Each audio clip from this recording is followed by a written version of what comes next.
Every second of every day, an average of 5 airplanes are taking off or landing somewhere in these United States.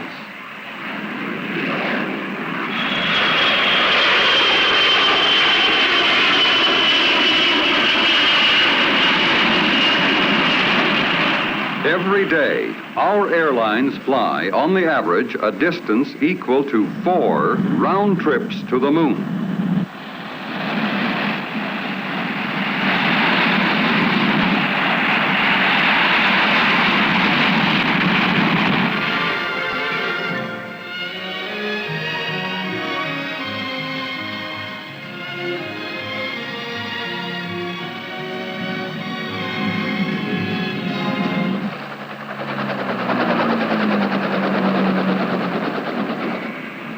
Air cargo aircraft annually carry 500 million pounds of freight in and out of one large airport.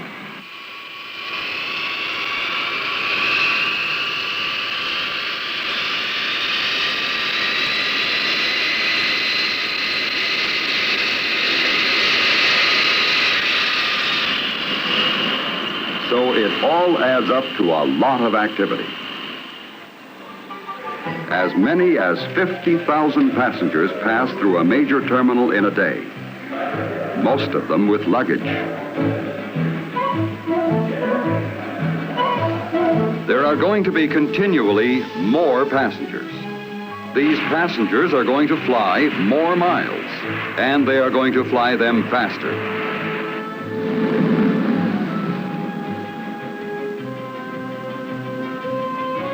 For the airlines to set up fast schedules and then meet them requires more than the raw speed of the jets. For you to have breakfast in New York and then be in Los Angeles in time for a second breakfast involves a lot more than the flying time from coast to coast. That is the reason for all the changes in facilities, equipment, and techniques you are always seeing at airports. And for the constant improvements being made behind the scenes that you don't see, but from which you benefit as a passenger.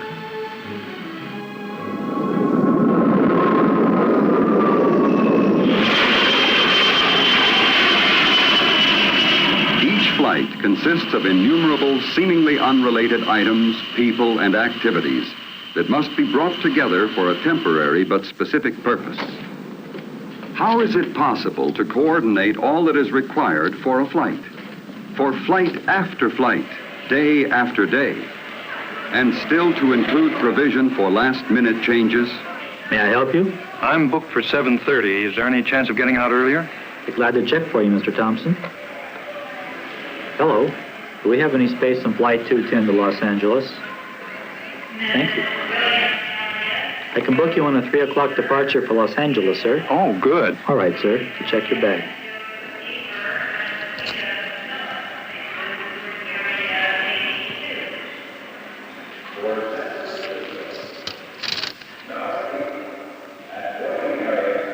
The modern air terminal is designed for passenger convenience, with services available that help make air travel an integral part of the life of a nation on the go.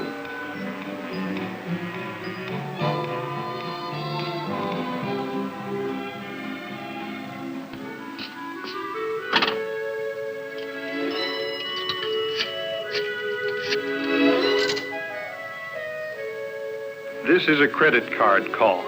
Credit card number 232. Hello? Is that you, Daddy? Can we come to the airport? Here's Mommy. Hi. Hi, honey. Well, we finished early, so I'll be home at 5 o'clock instead of 7:30. Flight 210 at 5 o'clock. Your son would like to talk to you. You got something for me? He's gone already. See you at 5. Bye-bye. In this fast-moving world we're living in, the telephone is a part of the immediate, direct, and personal communications required in the jet age.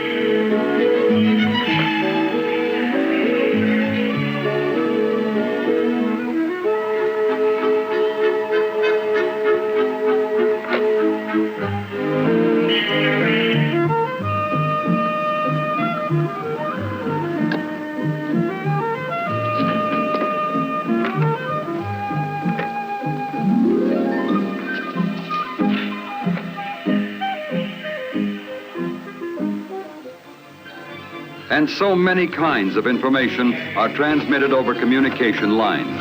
For instance, the weather in Phoenix is clear and the temperature is 76 degrees.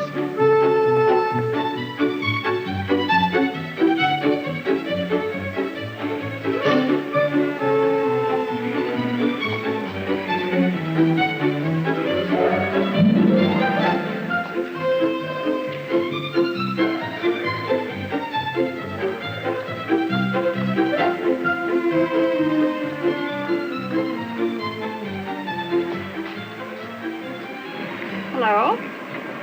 Good afternoon. Welcome aboard. Thanks very much. You're welcome. Good afternoon. Hello. Hi, Hello you're there. sitting in 2D? Yes, 2D. Take your coat, okay? And your briefcase goes Thanks. under the seat. Right. Okay? most of the communications at an airport are not by passengers, but for passengers by airline personnel. And most of these communications take place behind the scenes. It starts with when you ask about reservations. Your call may be to a centralized reservations office, which serves many cities, where it goes to the first available agent in the order in which it is received. For example, in making a reservation, you could dial a local airline reservations number in Washington, D.C., but telephone equipment would automatically switch your call to the airline's reservation center, such as this one in Charlotte, North Carolina. Here, the agent has immediate access to all required information and can make your reservation immediately. Or you may dial a local number in your city, talk to an agent in a local ticket office, and that agent will check with his airline's reservation center, which may be from a few miles to the length of the continent away. Telephones and telephone lines play an important part in making airline reservations. The airlines use high-speed computers to keep a record of future reservations. Your call is probably one of 10,000 to come into a reservation center that day. But the combination of computers and high-speed communications will give you an immediate answer. Another method.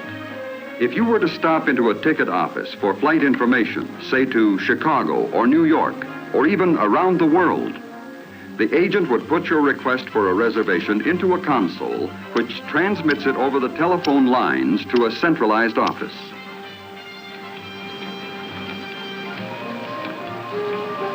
Within a second, the answer comes back. If you book the flight, the agent puts that data into the console for transmission to the reservation center for relay to the computer. Other reservation agents across the country now have this information available. Passengers board the plane only a few minutes before takeoff, but long before this, preparations for the flight are begun. Of course, some problems are bigger than others. Would you send up the seatbelt extension right away, please? Thank you. Preparations center in the airline's dispatch office, which is the funnel toward which all other company operations, equipment scheduling, maintenance, crew scheduling, ground operations, and reservations are directed.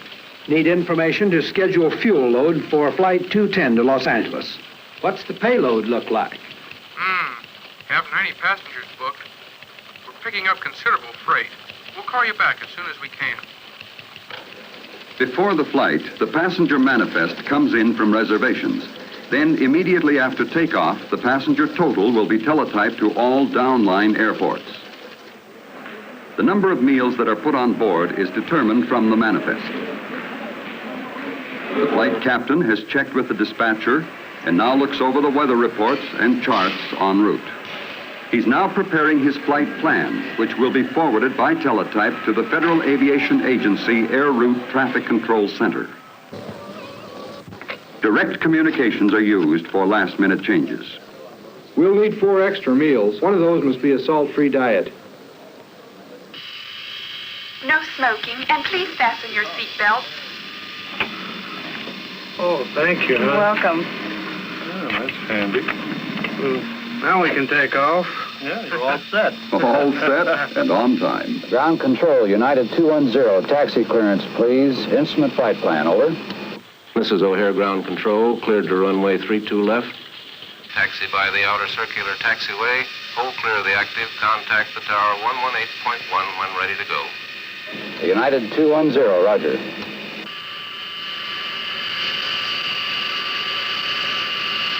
Flight 210, this is the tower. Have your air traffic control clearance. Are you ready to copy? United 210, go ahead. During the taxi run, the tower has checked by direct line to air traffic control for confirmation of the clearance filed by the pilot. This clearance specifies the exact route to be followed after takeoff. O'Hare Tower, United 210, ready for takeoff. Runway 32 left, go ahead. Roger, United 210, cleared for takeoff. United 210, roger.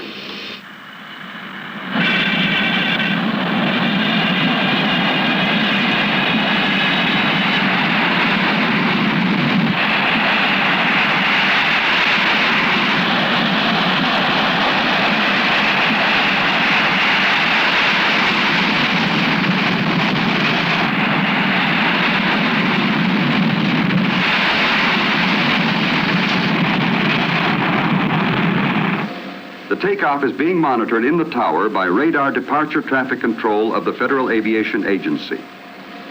O'Hare Tower, United Flight 210, off the ground at 305. Roger, United 210, radar contact. Traffic at 3 o'clock, 2 miles eastbound. Traffic 10 o'clock southbound, 4 miles. Over. Radar departure traffic control now gives United Flight 210 current position, heading to take, altitude assignment, and reporting instructions.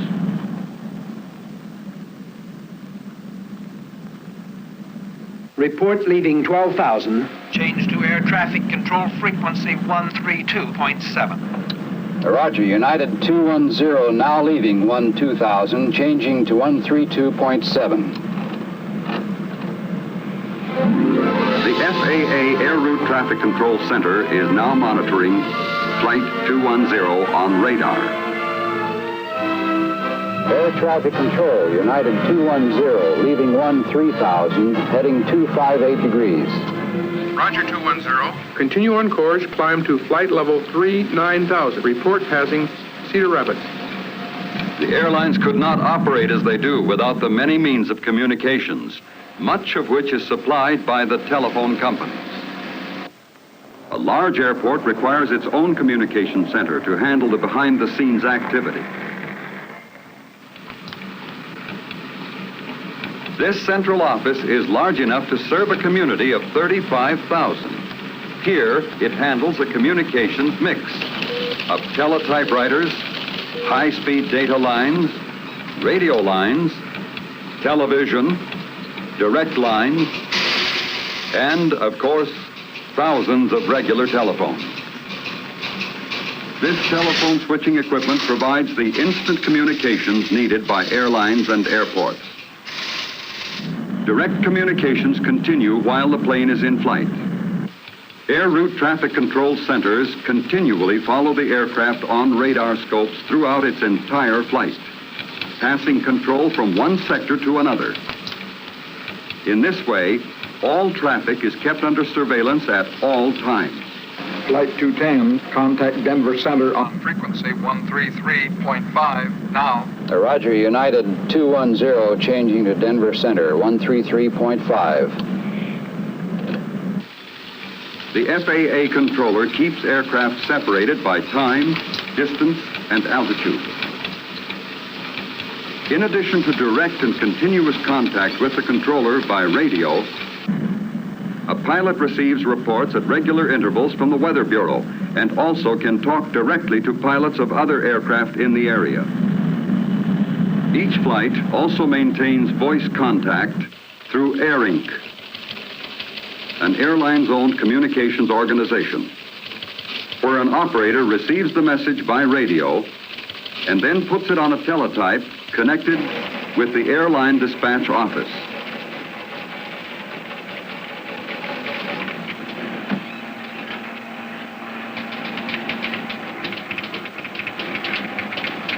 The information is entered on a flight progress chart and put into a computer where it is available for reservations. and information agents throughout the airline system.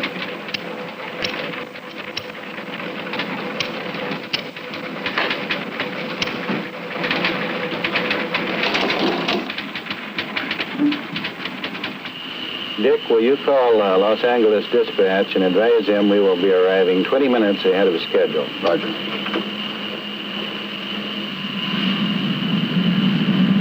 At Air Inc., a connection can be made for direct communication between the aircraft and the dispatch office.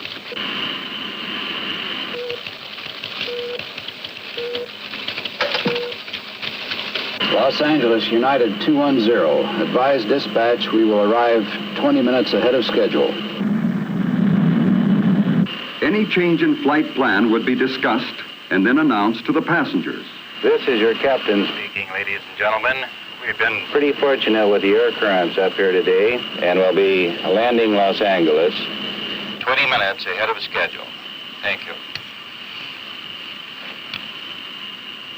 Almost as soon as the passengers find this out, the information is available half a continent away.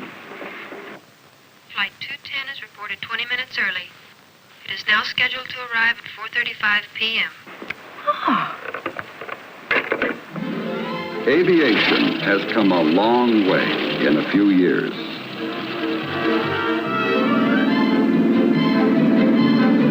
And communications also have come a long way in a few years. Each has helped the other grow. Many equipments and techniques that are now standard in everyday communications are the result of specific requirements by air travel communications.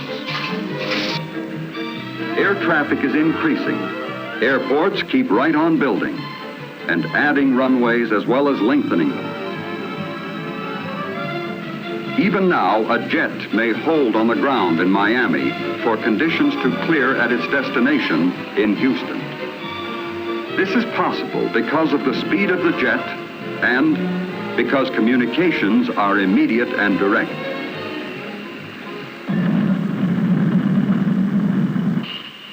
Gear down, fan attack. Los Angeles approach United 210, outer marker inbound. Roger, 210, cleared to land. United 210, clear to land.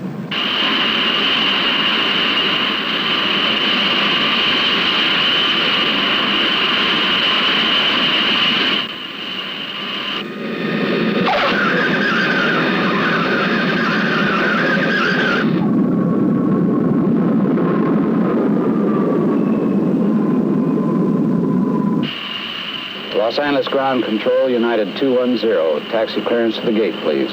United Flight 210, turn right at the first high-speed taxiway, clear to gate 72.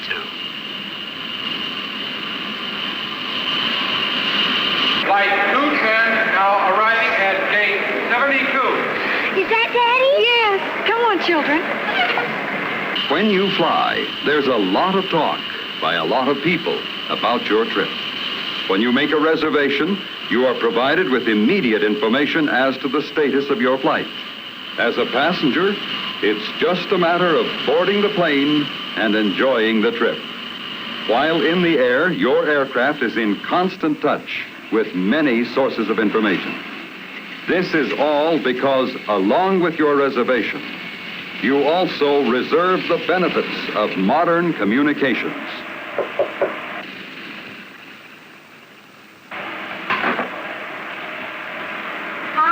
You're real early. We didn't have the usual headwinds today. And I love it. Have a date for dinner tonight. Oh, that's fine for you, but my wife's going to pick me up, and I told her this plane wouldn't be here for, almost 30 minutes yet. She may surprise you. Wouldn't be the first time. Bye now. Bye. Thanks for a great trip. You're welcome, sir. Bye-bye. Goodbye now. Goodbye.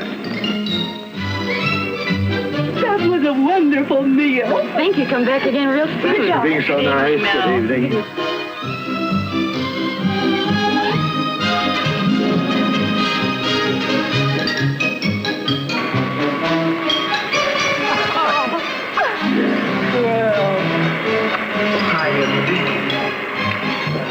But this is great.